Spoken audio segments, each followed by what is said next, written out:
자, 오늘은 자녀를 위한 눈물의 기도라는 제목으로 말씀을 나눕니다. 가정은 가족들이 모인 공동체입니다. 그래서 가족을 일컬어 식구라 말합니다. 한솥밥을 먹으며 살아가는 공동 운명체입니다. 동고동락하며 살아가는 것이죠. 같이 살면서 기쁨을 누리기도 합니다. 그러나 여러분, 동거동손, 같이 살면서 손해도 보는 것이에요. 갈등도 있고 불편함도 있고 그것을 어떻게 물릴 순 없는 겁니다. 그래서 가정을 생명을 살리는 생명 공동체라 말합니다. 함께 모여 먹이고 입히고 재우고 키우고 가르치는 공동체. 그래서 가정 안에는 살림이 있는 거예요.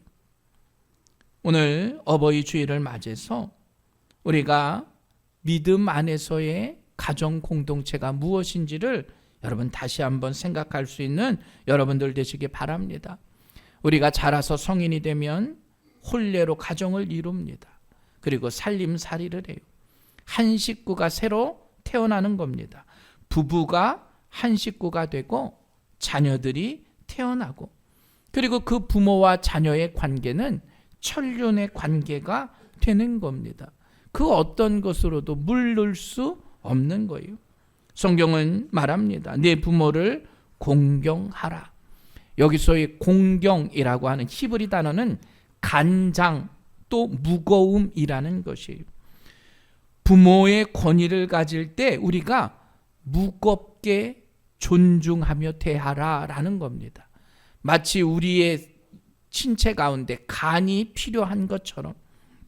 여러분, 공경이라고 하는 그 단어, 그건 하나님께 대한 경외를 말할 때 사용하는 겁니다. 실은 하나님을 경외하는 것처럼 부모에 대한 공경함이 있어야 하는 것이죠. 오늘날 이 시대는 변화무쌍한 시대입니다. 여러분, 코로나19의 이후로 수많은 생활 방식이 변했습니다. 많은 시대가 빠르게 변합니다. 그렇게 변화되는 시대 가운데서도 변하지 않는 법칙이 있어요. 여러분, 물은 100도가 되어야 끓습니다. 또 하나의 법칙은 뭐냐? 도덕적인 것이, 자녀가 부모를 공경하는 것. 기독교를 모르는 사람들은 이야기합니다. 야, 기독교에는 효가 없다. 아니, 돌아가신 부모님께 제사를 드리지 않는다고 배은망덕한 종교라 말하는 사람들도 있어요. 어떻게 부모에 대한 효가 없냐? 그러나 여러분, 기독교만큼 효를 강조하는 종교도 없습니다. 하나님 말씀처럼 부모에 대한 공경을 강조해요. 그리고 성경에서도 많은 부분에서 효를 가르치고 있습니다. 너무나 잘 아는 에베소서 6장 1절 말씀, 자녀들아 주 안에서 너희 부모에게 순종하라. 이것이 옳으니라. 내 아버지와 어머니를 공경하라. 이것은 약속이 있는 첫 계명이니 이로써 내가 잘되고 땅에서 장수하리라. 하나님이 우리에게 주신 가장 첫 번째 계명이 부모를 공경하는 겁니다. 여러분, 세상에는 많은 은혜의 모습들이 있습니다. 그 중에 가장 큰 건 하나님의 은혜고, 실은 그 다음이 부모의 은혜예요. 우리가 이미 뱃속에서부터 생명을 우리에게 허락하신 분이 부모님입니다. 한평생을 다해도 우리에게 생명을 주신 그 은혜를 우리가 거역할 수가 없다는 것이죠. 여러분, 이미 우리는 뱃속에서부터 갚지 못할 은혜로 이 땅에 태어났음을 기억하시고, 우리에게 생명을 주신 그 부모를 존경하고 우리의 생명의 은인이신 부모에게 감사할 수 있는 우리 새세명교회 성도들 되시길 주님의 이름으로 간절히 축원합니다. 그래서 성경은 이 부모를 공경하는 것이 복의 통로라 말해요. 부모 공경을 잘하는 사람들은 복의 은혜가 있다라는 겁니다. 반대로 부모에게 순종하지 않는 자는 무섭게 정죄합니다. 여러분, 잠언 30장 17절에 보면 아비를 조롱하며 어미 순종하기를 싫어하는 자의 눈은 골짜기에 까마귀에게 쪼이고 독수리 새끼에게 먹히리라. 얼마나 무서운 말씀입니까? 하나님의 말씀을 어기고 부모의 마음을 아프게 한 사람들은 무서운 심판을 당하게 된다 말이에요. 대표적으로 우리 엘리 제사장 아들들을 보게 되잖아요. 성경은 그들을 불량자라 말하지만 실은 불효자입니다. 부모에게 효도하지 못했던 사람들이에요. 부모의 사랑을 받고 자랐지만 부모의 그 은혜대로 살아가지 못한 겁니다. 성경은 그래서 하나님과의 관계 다음으로 부모님을 공경하는 사람이 잘 된다 말씀이에요. 여러분, 그 말씀대로 신명기에서 허락하신 번영하고 형통하고 번성하고 평탄하는 놀라운 축복의 은혜가 우리 새생명교회 믿음의 성도들에게 함께하길 간절히 축원합니다. 부모를 공경하는 자에게 주시는 그 축복을 받는 여러분들 되시길 간절히 축원합니다. 반대로 부모에게 순종하고 잘된 경우도 있어요. 바로 룻입니다. 홀로 되신 시어머니를 두고 룻은 그 어머니 곁을 떠나지 않아요. 나는 평생 어머니를 떠나지도 않고 어머니의 그 하나님을 섬기겠다. 여러분, 룻이라고 하는 그 여인의 후손을 통해서 다윗이 태어나고요, 그 메시아가 태어나는 복을 받습니다. 여러분, 주님이 주시는 은혜뿐만 아니라 성경에서 부모 공경하는 그 약속의 복도 우리 새생명교회 성도들이 누리시길 간절히 축원합니다. 그리고 그러한 복 가운데 있는 사람은 어떻게 해요? 장수하리라 했어요. 여기서의 장수는 우리가 100살을 넘게 백수하는 장수가 아닙니다. 또 다른 의미는 영원한 생명을 얻는다는 거예요. 여러분, 이 세상에서 아프고 오래 사는 것보다 중요한 게 건강하게 사는 거잖아요. 그런데 건강하게 사는 것보다 더 중요한 건 영원한 생명을 얻는 것이에요. 그 영원한 생명 가운데 우리도 부모님을 향한 공경과 성경에서 주는 복의 은혜를 체험하며 살아갈 수 있는 여러분들 되시길 주님의 이름으로 간절히 축원합니다. 우리가 나의 나 된 것은 하나님의 은혜와 부모님의 은혜입니다. 부모님의 그 사랑은 대가가 없는 희생적인 사랑임을 기억하시고, 그 어떠한 유산보다 여러분 신앙의 유산을 물려줄 수 있는 우리 새생명교회 성도들 되시길 간절히 축원합니다. 우리가 부모를 공경하고 순종하는 마음으로 하나님께 영광을 올려드리고 우리 부모님께도 효도할 수 있는 우리 새생명교회 성도들 되시길 주님의 이름으로 간절히 축원합니다. 자, 오늘은 어버이 주일입니다. 우리는 누군가의 자식이고 또 누군가의 부모입니다. 특별히 오늘 어버이 주일을 맞이해서 우리 부모님들의 입장에서 자식들을, 자녀들을 바라보는 것을 통해서 말씀을 전하고자 합니다. 이 세상에 내 마음대로 안 되는 게 있습니다. 그게 바로 자녀예요. 자녀가 내 뜻대로 된다고 부모들은 착각하지만 실은 그렇게 될 수 없어요. 물론 부모는 자녀를 위해서 최선을 다해 헌신합니다. 그런데 부모의 생각대로 되지 않는 게 솔직한 현실이에요. 가지 많은 나무에 바람 잘 날 없다. 맞습니다. 그게 우리의 모습이에요. 그런데 여러분, 그럼에도 불구하고 우리들에게 주신 그 자녀가 우리에게는 얼마나 큰 축복인가 하는 겁니다. 시편 127편 3절, 보라, 자식들은 여호와의 기업이요 태의 열매는 그의 상급이로다. 자식이 우리의 사랑이고 기쁨이고 소망이기에 절대로 자식은 포기할 수 없어요. 하나님의 자녀답게 믿음 안에서 양육할 수 있도록 우리 부모님들을 맡겨 주신 겁니다. 그렇다면 어떻게 우리가 자녀를 믿음 안에서 잘 키울 수 있을까? 오늘 본문에 나오는 한나라는 여인을 우리는 생각해 봐야 합니다. 한나는 눈물의 기도로 자녀를 키운 기도의 어머니예요. 늘 항상 기도로 자녀를 양육했습니다. 기도를 통해서 양육한 기도의 승리자예요. 오늘 여러분 성가대의 찬양을 들어보셨을 겁니다. 오늘 찬양의 제목이 뭐냐면 어머니의 기도예요. 새벽녘 들려오는 어머니의 기도 소리. 내 아들 가는 길에 주여 인도하소서. 늦은 밤 들려오는 어머니의 기도 소리. 나의 딸 가는 길에 주여 인도하소서. 내가 가는 길 주가 동행하심은 간절한 어머니의 은혜라. 어머니의 기도 소리 하늘에 울려 퍼져 나의 길, 나의 삶에 주가 인도하시네. 실은 부모님들은 항상 자녀들을 위해서 기도합니다. 늦은 밤 그 기도가 때로는 눈물이 되고 그 기도가 때로는 우리의 삶을 이끄는 사랑하는 여러분, 오늘 어버이 주일을 맞이해서 우리에게 주신 말씀을 거울로 삼아 기도로 자녀를 키울 수 있는 여러분들 되시길 간절히 축원합니다. 왜 자녀를 기도로 양육해야 할까?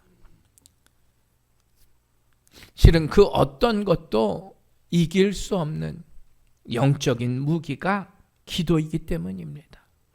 기도는 그 어떤 것으로도 우리가 해결할 수 없는 문제를 해결할 수 있는 우리의 방법이기 때문입니다.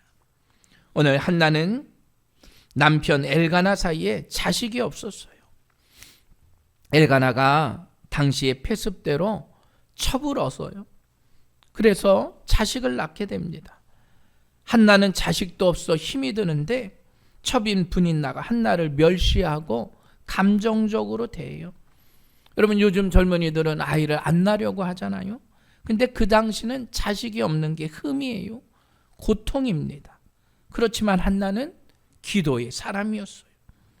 인간적으로는 불가능할 수 있습니다. 아이가 쉽게 생기는 것도 아니고 그렇게 노력을 했겠죠. 하나님께 눈물로 간절히 기도해요. 자, 1장 10절 말씀 보면 한나가 마음이 괴로워서 여호와께 기도하고 통곡하며, 그런데 하나님이 그의 기도를 들어주세요. 그리고 아들을 낳습니다. 그 아들의 이름이 뭐냐? 사무엘입니다. 사무엘상 1장 20절 한나가 임신하고 때가 이름에 아들을 낳아 사무엘이라 이름하였으니 이는 내가 여호와께 그를 구하였다 함이더라. 사무엘이라고 하는 쏴마라고 하는 히브리어는 듣다라는 뜻이에요. 엘은 하나님이란 뜻이고 합쳐 말하면 하나님께서 들어주신 거예요. 하나님이 응답해 주셨다. 사무엘이라고 하는 이름은 하나님이 내 기도 들어주셨다라는 거예요. 여러분, 그에게 있어서, 이 한나라는 여인에게 있어서 가장 큰 무기는 바로 기도였어요. 그리고 그 기도를 하나님이 응답해 주신 겁니다. 그리고 그 아들을 보면서 하나님이 내게 응답해 주신 자녀구나. 한나는 늘 마음 깊이 그것을 새기며 살았다라는 거예요. 여러분, 우리에게도 그러한 기도의 응답의 역사가 임하게 되길 주님의 이름으로 간절히 축원합니다. 세상적인 기준으로는 그 당시 애를 낳는 게 쉽지 않았을 거예요. 많은 노력을 했을 겁니다. 요즘도 의학적으로 아이를 낳으려고 노력하잖아요. 그렇다고 여러분 그게 다 되는 게 아니에요. 간절한 기도를 통해서 존귀한 아들을 얻은 겁니다. 불가능할 수밖에 없는 일을 가능케 한 거예요. 여러분, 우리도 자녀를 위해서 기도하는 여러분들 되시길 간절히 축원합니다. 왜냐? 우리의 자녀들도 하나님의 자녀이기 때문이에요. 하나님께 기도하고 간구해서 얻은 믿음의 자녀들인 거예요. 또한 한나는 아들을 주시면 하나님 일꾼으로 드리겠노라 서원했습니다. 그래서 젖을 떼자마자 실로의 제사장 엘리에게로 사무엘을 맡겨요. 자, 사무엘상 1장 28절 말씀. 그러므로 나도 그를 여호와께 드리되 그의 평생을 여호와께 드리나이다 하고 그가 거기서 여호와께 경배하니라. 여러분, 어린아이를요 성전에 떼어놓고 집으로 돌아가는 거예요. 그렇게 귀한 아들을 얻고 주셨는데 지금 한나는 아들을 떼어놓고 집으로 돌아가요. 여러분, 그 발걸음이 떨어지겠습니까? 떨어지지 않을 거예요. 집에 돌아와서 한나가 했던 건 무엇이겠습니까? 아이고, 아들이 아까워서 울었을까요? 아니에요. 그 아들을 향해서 기도한 거예요. 막 젖을 땐 아기를 맡겼으니까 가슴도 졸이고 눈물로 기도했어요. 여러분, 그 한나의 마음을 기억하시기 바랍니다. 그리고 한나가 1년에 겨우 한 번 하나님께 제사를 드리러 갈 때만 아들을 볼 수 있는 거예요. 여러분, 1년 동안 그 아들의 얼굴을 생각하며 기도한 거예요. 자, 사무엘상 2장 18절. 사무엘은 어렸을 때에 세마포 에봇을 입고 여호와 앞에서 섬겼더라. 그의 어머니가 매년 드리는 제사를 드리러 그의 남편과 함께 올라갈 때에 작은 겉옷을 지어다가 그에게 주었더라. 보고 싶은 아들을 볼 수 없는 그 어머니의 마음. 그러면서 아들을 위해서 세마포 옷을 짓고 1년에 한 번 그 아들을 보고 그 옷을 갖다 준 거예요. 여러분, 그 사무엘이 어떻게 자랐겠습니까? 믿음 안에서 자란 거예요. 무럭무럭 성장한 겁니다. 사무엘상 2장 26절. 아이 사무엘이 점점 자라매 여호와와 사람들에게 은총을 더욱 받더라. 사무엘이요, 지혜롭게 자라고요, 하나님과 사람들 앞에서 놀라운 은총을 받으며 성장했어요. 여러분, 누가복음에 보면 예수님의 어린 시절이 이와 같아요. 예수는 지혜와 키가 자라가며 하나님과 사람에게 더욱 사랑스러워 가시더라. 여러분, 기도의 어머니가, 그 어머니의, 그 부모님의 기도를 통해서 믿음의 자녀들이 성장하며 자란 겁니다. 사무엘은 나중에 이스라엘의 사사가 됩니다. 왕이 없던 시대에 사사는 백성의 지도자고 왕과 같아요. 사무엘이 사사가 돼서 가장 먼저 했던 일은 미스바에 모여서 기도의 제단을 쌓은 겁니다. 사무엘상 7장 3절. 사무엘이 이스라엘 온 족속에게 말하여 이르되 만일 너희가 전심으로 여호와께 돌아오려거든 이방 신들과 아스다롯을 너희 중에서 제거하고 너희 마음을 여호와께로 향하여 그만을 섬기라. 그리하면 너희를 블레셋 사람의 손에서 건져내시리라. 이 당시에 이스라엘의 상황은 주위에 큰 열강들이 있었어요. 힘을 못 쏘고 열강들에 의해서 힘들고 어려운 일을 당하는 상황입니다. 그런데 사무엘이 이스라엘의 사사가 되었어요. 사사가 되면 제일 먼저 뭘 해야 되겠습니까? 경제를 부흥시키든지 그 다음에 국방을 더 강하게 해가지고 그들과 싸워 맞서야 되잖아요. 지금으로 이야기하면 경제 대통령이 되거나 군사 대통령이 된 걸 백성들은 요구합니다. 근데 사무엘은 그런 대통령이 아니라 기도하는 대통령이 된 거예요. 백성들을 미스바로 모여서 회개하고 기도하는 시간을 갖게 된 겁니다. 블레셋이 그걸 보고요, 야, 이스라엘 백성들이 한 곳에 모였으니까 저들을 치러 가자 공격해 왔어요. 그런데 하나님이 모든 것을 다 섬멸시켜 주세요. 사무엘상 7장 13절. 이에 블레셋 사람들이 굴복하여 다시는 이스라엘 지역 안에 들어오지 못하였으며 여호와의 손이 사무엘이 사는 날 동안에 블레셋 사람을 막으심에, 사무엘이 있는 동안 하나님께서 이스라엘을 지켜주셨어요. 하나님이 막아주신 거예요. 경제적으로, 정치적으로, 군사적으로 사무엘이 노력한 것이 아니라 하나님 앞에 기도하고 제단을 쌓을 때 하나님이 이스라엘을 축복해 주셨다는 사실을 깨달으시길 간절히 축원합니다. 그리고 약속하셨어요. 사무엘이 있는 동안 그 사이에 평화가 있게 하리라. 사무엘이 사사로 있는 동안 이스라엘의 태평성대가 이루어진 거예요. 여러분, 놀라운 건 뭔지 아십니까? 사무엘이 이제 퇴임식을 앞두고 사울왕과 백성들 앞에서 공개적으로 그들에게 물어요. 사무엘상 12장 3절. 내가 여기 있나니 여호와 앞과 그의 기름 부음을 받은 자 앞에서 내게 대하여 증언하라. 내가 누구의 소를 빼앗았느냐? 누구의 나귀를 빼앗았느냐? 누구를 속였느냐, 누구를 압제하였느냐, 내 눈을 흐리게 하는 뇌물을 누구의 손에서 받았느냐, 그리하였으면 내가 그것을 너희에게 갚으리라 하니.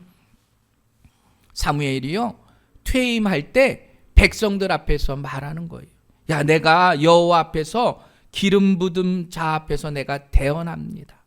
내가 누구의 소를 빼앗았던가, 내가 누구를 속였던가, 누구를 압제했던가, 내 눈을 흐리게 하는 뇌물을 누구에게 받았더라면 너희들 지금 나와서 얘기해라. 그럼 얼마나 멋있습니까? 백성들이 뭐라고 이야기하는지 아세요? 사무엘상 12장 4절, 그들이 이르되 당신이 우리를 속이지 아니하였고 압제하지 아니하였으며 누구의 손에서든지 아무것도 빼앗은 것이 없나이다 하니라. 우리나라 정치인들이 이랬으면 좋겠어요. 마지막 퇴임할 때 백성들 앞에서 내가 누구에게 뇌물을 받았던지 누구에게 잘못했던지 다 나오세요. 그럼 우리는 엄청 많이 나올지도 모릅니다. 청렴하게 사사의 직무를 감당했어요. 더 놀라운 건 퇴임 후에도요, 말씀으로 가르치고 기도했습니다. 사무엘상 12장 23절, 나는 너희를 위하여 기도하기를 쉬는 죄를 여호와 앞에서 결단코 범하지 아니하고 선하고 의로운 길을 너희에게 가르칠 것인즉. 은퇴를 했는데요, 나는 나라와 민족을 위해서 기도하겠다는 거예요. 은퇴했음에도 나는 기도하는 죄를 범하지 않겠다 말이에요. 사무엘상 25장 1절, 사무엘이 죽음에 온 이스라엘 무리가 모여 그를 두고 슬피 울며. 사무엘이 죽었을 때 온 이스라엘이 함께 가슴을 치고 울었습니다. 여러분, 그 사무엘의 인생을 우리는 알아요. 물론 사무엘도 노력하고 기도했어요. 그러나 사무엘이 있기 전에 그 어머니 한나의 기도가 있었음을 여러분 모두가 깨달으시길 주님의 이름으로 간절히 축원합니다. 여러분, 한나의 기도는 어떤 기도입니까? 하나님, 이거 해주면요 제가 이렇게 하겠습니다. 그 기도 아니었다는 거예요. 사무엘상 1장 10절 말씀 우리 다 같이 한번 읽어보도록, 1장 10절 11절 말씀 함께 읽어보도록 하겠습니다. 1장 10절 시작. 한나가 마음이 괴로워서 여호와께 기도하고 통곡하며 서원하여 이르되, 만군의 여호와여, 만일 주의 여종의 고통을 돌보시고 나를 기억하사 주의 여종을 잊지 아니하시고 주의 여종에게 아들을 주시면 내가 그의 평생의 그를 여호와께 드리고 삭도를 그의 머리에 대지 아니하겠나이다. 한나가 어떻게 기도해요? 만약에 아들을 주시면 그 아들을 도로 하나님께 돌려드리겠습니다. 하나님과 거래하거나 협상한 게 아니에요. 하나님 그냥 거저 주셨는데 그것을 가지고 하나님의 영광을 위해 다시 드리겠습니다. 기도했어요. 그리고 하나님은 그 한나의 눈물의 기도를 들어주신 줄 믿으시길 간절히 축원합니다. 하나님 가장 좋은 것으로 응답해 주신 거예요. 이스라엘의 전례가 없는 훌륭한 믿음의 일꾼으로 사무엘을 세워 주신 거예요. 여러분, 아무리 우리가요 자식들을 훌륭하게 키우려고 하고 나와 똑같이 만들려고 해도 만들 수 없어요. 우리는 하나님의 걸작품을 따라갈 수가 없어요.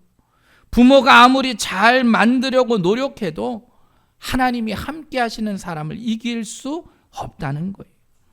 하나님께 맡기고 기도하는 게 우리의 최선임을 깨달을 수 있는 여러분들 되시길 간절히 축원합니다. 여러분, 그래야 우리의 자녀도 복된 가운데 살아가는 겁니다. 하나님의 영광을 위해서 우리도 쓰임받고 우리의 자녀들도 쓰임받게 되길 주님의 이름으로 간절히 축원합니다. 특별히 우리 결혼을 앞두고 또 아이를 갖기를 앞두는 우리 믿음의 청년들이 생명의 주관자 되시는 하나님께 자녀를 위해 기도할 수 있길 바랍니다. 또 우리의 자녀를 이미 주셨다면 그 자녀들이 하나님 말씀대로 살아가는 복된 자녀들이 될 수 있도록 여러분 기도할 수 있는 여러분들 되시길 간절히 축원합니다. 그러기 위해서 먼저 기도하셔야 돼요. 기도의 제목이 필요합니다. 첫째는 신앙입니다. 신앙은 유전이 아니에요. 신앙은 다 개인적인 거예요. 부모가 잘 가르치고 좋은 영향력을 끼칠 수는 있어요. 그러나 여러분, 좋은 부모 밑에서 좋은 자식만 나오는 게 아니라는 거예요.